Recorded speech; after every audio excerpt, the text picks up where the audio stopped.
What's good, everybody? Welcome back to my top five podcast. We've been on a little bit of a hiatus, but thank you all for your patience and your understanding. But we are back. I am not alone today, but I am in front of the camera today. Jonathan is here, but he's directing today.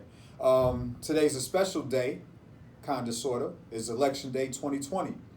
Um, with that being said, we felt it was imperative that we did a podcast today. A lot has happened since our last podcast, but today we're going to tackle, election 2020 and some of the things leading up to this day. Um, and here's Gabby on our. Here's Gabby. I'm Say sorry. hello Are to you her. guys doing your? Say hello to her. So awkward. Hello. Yo, so like I said, with that, today's a special day for the globe, not just America, for the world, because the U.S. is involved in so much shit around the world, and we're supposed to be the number one superpower, quote unquote. But yeah, with that, we're gonna set it off. Oh, and one other reason why Jonathan is not in front of the camera today, he just felt because he's Canadian and he can't vote, he just wanted me to be the main focus today and go on one of my rants. Yeah, Plus, I just had a pre-workout. Yes, we've heard. I've heard many rants throughout the last month about what's going on with the politics in this country, and as Seven said, I'm not eligible to vote here, so I figured this would be a good time for Seven to have a little one-on-one time with the followers, and so I'm gonna throw out some questions, and he's gonna answer off the top of the head. And we'll see how this goes. So my first question for you is, why do you feel it's important to vote? Growing up, I was always taught and told that voting is important. The forefathers, my ancestors, they fought and died for the right to vote in this country. It was always taught that it was one man, one vote, even though that's only true to a certain degree based off the electoral college, which I think is bullshit and I think needs to be done away with. Hopefully one day it will be, and it should just be one vote for every person that's eligible to vote, and those votes should be counted in total. And whoever wins, wins, not whoever wins which state or whoever wins which county and all that shit in regards to the presidential position. But I do believe voting is important, even with the electoral college, and not just on the presidential level too. Jurists, congressmen, senators, and everybody else down on down, mayors, governors, everybody. You know what I mean? We can vote for all of these people.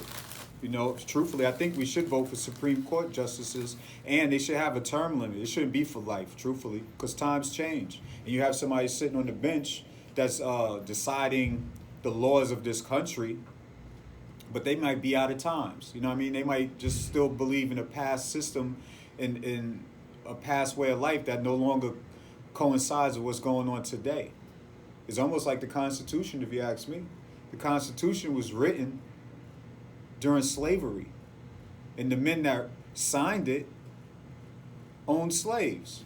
Were they thinking about us when they wrote it? Were they thinking about us? I don't think they were. I'm not saying do away with the Constitution, but it definitely needs a lot more amendments, and some things need to be taken out, But yes, voting is important. I think everybody should vote. And like I said, not just for president, but from the president on down. Whenever it's your county or your city's time to vote for whatever that particular vote period is, and whatever that consists of, you should vote. So recently we've seen in the news, specifically the last few days, an example would be the Trump supporters in Texas sideswiping Joe Biden's bus in Texas, causing him to cancel a Cancel a rally or an event just for safety reasons. How do you feel about that happening so close to the actual election day? It's crazy, and this is another thing. and you can always make like a sports analogy with it too. Is like shit rolls downhill, and it's from the top up. You know what I mean? When your leader is divisive and has separatist theories and beliefs, and he incites violence. Hey, and welcome, Mamu. Come on in. Yeah. Come on Hey, in. Hey, everybody. no, We're wave in to the the show people. right now. Yeah, now Wave to you're the in there. people. Say hello. No, God. where you going? Like live stream? Where you going? No. So when you have a leader that pushes certain agendas, especially like violence and aggression, you know, and pushes separation and divisiveness, that's what's going to happen. You're going to have a country in chaos. You know, at the end of the day, we all don't have to agree with each other. You know, this man is the president. Hopefully not for long, but he's been the president for the last 3+ years. And his job is to be the president for the entire country. You know, Biden actually said that. He's actually been saying that on the campaign trail and in interviews. He's like, if and when he becomes president, he's also going to fight for the people who didn't vote for him. And that's how it should be. You know? We could all have differences in opinion, difference in beliefs, but we could still respect each other and get along and learn and live amongst each other. The thing with the bus in Texas is crazy. Like, they surrounded the bus, and to be clear, I don't think they actually rammed the bus. They sideswiped one of the vans that was with the bus, one of the campaign staffers' vehicle, and I think it was like a pickup truck that sideswiped them. That shit is just crazy. Like, he could have knocked them into oncoming traffic, knocked them off the road, flipped over. People could have died. That shit is crazy. But when you incite the people like that, you know, they feel empowered to do bullshit like that. You know, like you're inciting people to commit violence if shit don't go your way. That's dictatorship. You know what I mean? That's dictatorship and dictatorship.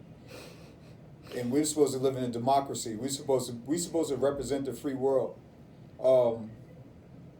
Like I said, if your leader is pushing all this bullshit, there's going to be bullshit all over the place. That's just like I just seen another video this morning.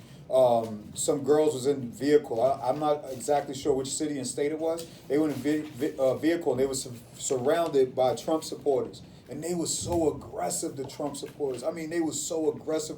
One dude, he had on a tactical vest with a ratchet and everything. And the girl's like, oh, what are you gonna do? You're gonna come over here and you're gonna confront a 20-year-old girl? You're gonna confront a 20-year-old girl? So what does he do? He unzips his tactical vest, drops it down behind him on the ground, and still approaching this girl like he wants to fight with this 20-year-old girl. It's a grown-ass man. But these are Trump supporters. Pussy, if you ask me. Yeah, very pussy. You know, it's like, you know, sometimes I see some of these viral videos and shit with these Trump supporters. I'd be like, yo, like, where the brothers? Why they don't never be doing this shit around the brothers, or at least around some dudes that, you know, some honorable men. They always doing this shit. They always ganged up when they doing all this sucker shit, confronting people, trying, you know, bear spraying people and all type of other sucker shit they be doing, especially the women. The shit is crazy. But these are all Trump supporters, and he loves them. The shit that happened with the Biden staffers tour bus, what he said, that he loved his, quote unquote, he tweeted after he found out he loves Texas. Then he tried to say that they were just escorting him and trying to make sure that they were safe. Fuck out of here. Some sucker shit. So today is election day. You know, we don't know which way that the elections are going to go. So let's say that, what do you feel like it's going to look like in the country if Biden wins? It's no secret. I voted for Biden. I did a mail-in vote about 2 weeks ago now. I tracked my shit, made sure it was received and accepted, and it was. Hopefully we find out sooner than later. I know some places it's definitely going to get a little ugly. If Biden wins? Yeah, I think so. You know what I mean? You already got some militias out there. You know what I mean? Talking about if Trump loses, they're going to act up. And, you know, he already put the Proud Boys on, what was it, stand down or stand by? Right, stand back and stand by, or whatever the fuck he said. He put them on notice. But, you know, that empowers them. They was loving that shit. That empowers them and other militia groups. You know what's so crazy? This country is so crazy. Back in the days, they went so hard, broke up the Black Panther Party. Black Panther Party was only trying to protect our community and provide for the people who didn't. They're the ones who started the free lunch program, free breakfast. You know what I mean? They tried to police their own neighborhoods. The government broke them down, disbanded them, locked them all up, and killed them. But yet we still have the Ku Klux Klan around today, who did some of the most atrocious shit in the history of this country. But they still around and kicking. Even got offshoot militias based off the same theories and principles as the Ku Klux Klan. The government ain't going as hard to disband them. The shit is crazy. So the follow-up question would be: so you feel that the country is going to be looking the same if Biden wins, or do you feel like we're going to see a shift on how the country is ran if Biden wins? Ooh, that's a tough question. I wish I knew, but I would hope that the country would look different.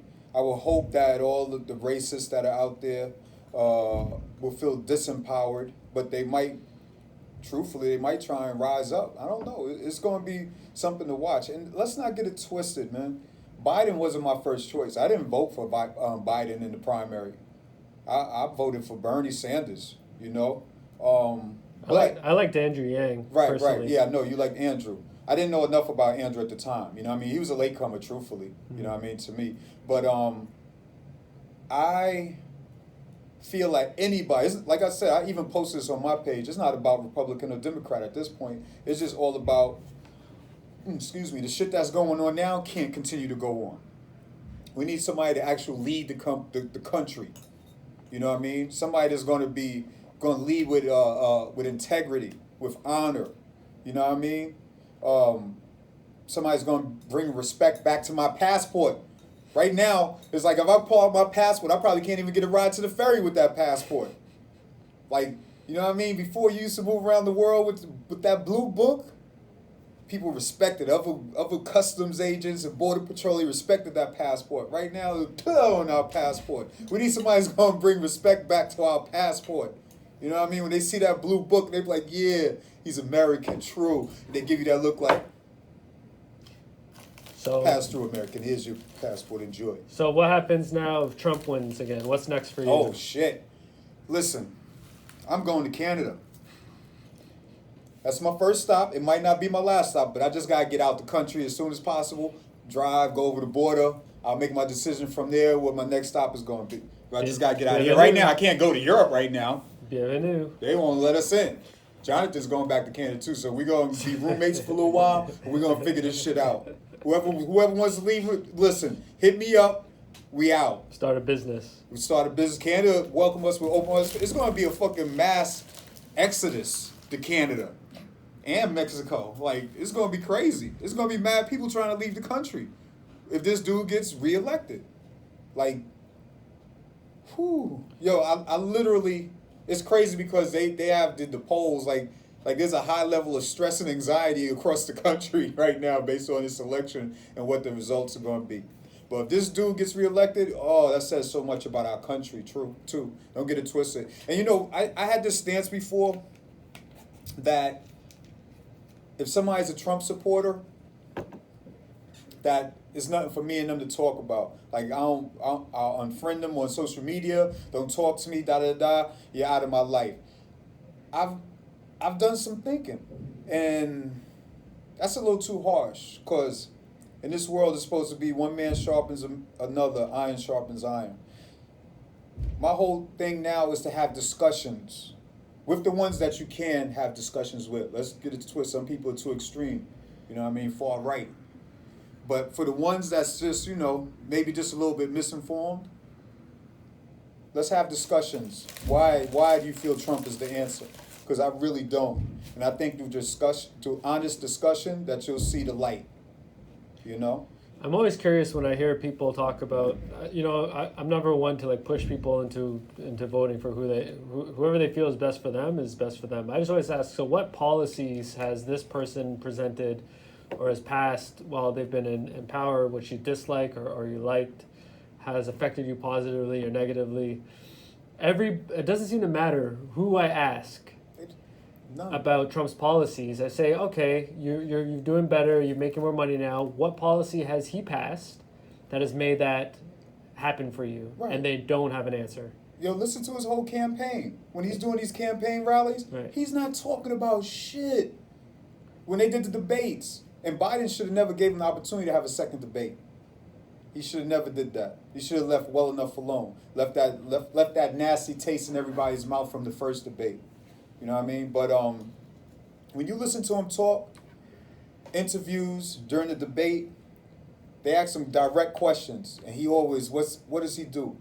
He deflects and distracts. He talks about Obama. He talks about Pelosi. He talks about everybody else, but he doesn't answer the question. Check out the pattern. When he gives them those rallies, what does he do at the rallies? He ain't talking about what things he's gonna do if he gets another 4 years. He just talks about other people. Like, he has no honor, man. He brings no respect to the power of that office at all. You know what I mean? Okay, you like Trump because he speaks his mind. Yeah, he speaks his mind, but he ain't talking about shit. I know mad dudes in the hood that speak their mind all the time, but they ain't got shit to say. Like, you a grown-ass fucking man. He in his, 70s? Yeah, oh yeah, he's in the 70s. And he still fucking be at the podium like a fucking young-ass kid. That wasn't my pick. That was y'all pick. Yeah, I'm assuming. I don't know how many my top 5 podcast followers or friends we have that actually Trump supporters. I'm pretty sure we got a sprinkle in there, a whisper of Trump supporters in there. But you guys need to wake up. And I'm assuming y'all already voted already. And that's all right. But let's be real with yourself. All right. Any last words for the people? Obviously, this will be our this is gonna be the last podcast until after the elections. After the elections, hopefully, we have more fun, positive things to talk about. We might have to be broadcasting live while we driving across the border to Canada. Imagine fucking lawlessness and chaos. Yeah. This is 7 coming in live. We're crossing, me and John are crossing. Watch out for that. You know what I mean? While we trying to get over the border and save ourselves. Nah, but what I like to say, the Giants, oh man, Daniel Jones, come on, man, get it together. Oh, I was watching that game last night, Monday Night Football, man. Oh, I thought we was going to pull it off. I was hoping you wouldn't bring that I up. thought we was going to pull it off. It was hurting. I was going to text you, too. I was Yeah. like, you know what, I'm going to leave well enough alone. Oh. Yeah, no, I was too busy crying. Right, yeah. There was some bright spots, but not enough, boy. But aside from that, everybody, let's be better out there, man. Let's be better. Let's be better than what we've been showing. Be safe out there. Wear your mask. That's gonna be the next fucking podcast. Motherfuckers coming to. You know what? We'll save that for the next podcast. All right, then. Until next time. Peace. Yo, like I said before, thank you guys for your patience, but we are back. Yes. Peace. Peace.